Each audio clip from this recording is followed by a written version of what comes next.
Hello दोस्तों, मैं Aryan Shukla, business advisor and founder online business workshop. मित्र, हम बात कर रहे थे difference between idea and working idea. हम पिछले भाग से ही आगे स्टार्ट कर रहे हैं कि वर्किंग आइडिया में एक मेन आइडिया होता है, main working idea.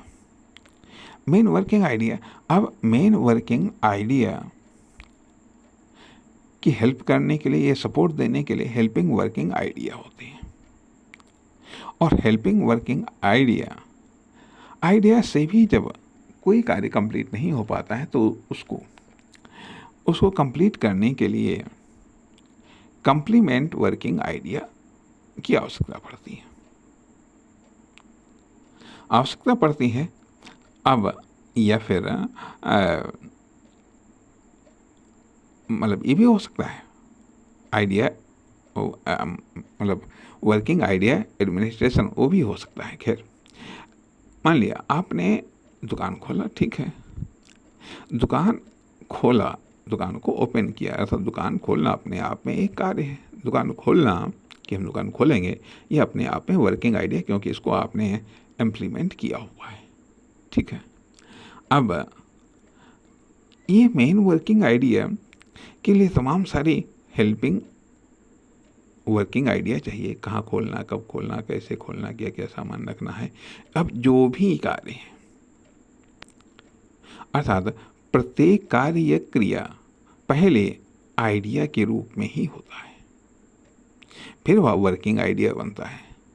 Working idea work के रूप में कन्वर्ट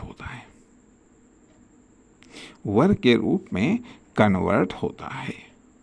अर्थात ये कह लीजिएगा कि आइडियाज का सारांश वर्किंग आइडिया, और वर्किंग आइडिया का रिजल्ट वर्क होता है।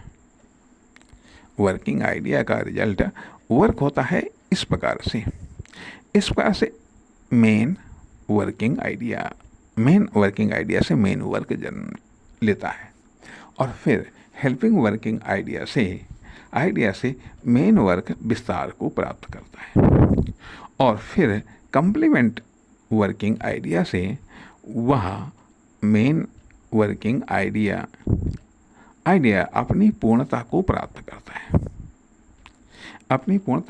करता है। इस तरीके से आइडिया डेवलपमेंट अलग चीज़ें हैं, और वर्किंग आइडिया डेवलपमेंट तभी होगा जब आप वर्किंग आइडिया को आप इम्प्लीमेंट करेंगे, वर्क में आप कन्वर्ट करेंगे, वर्क करेंगे। नमस्कार, धन्यवाद।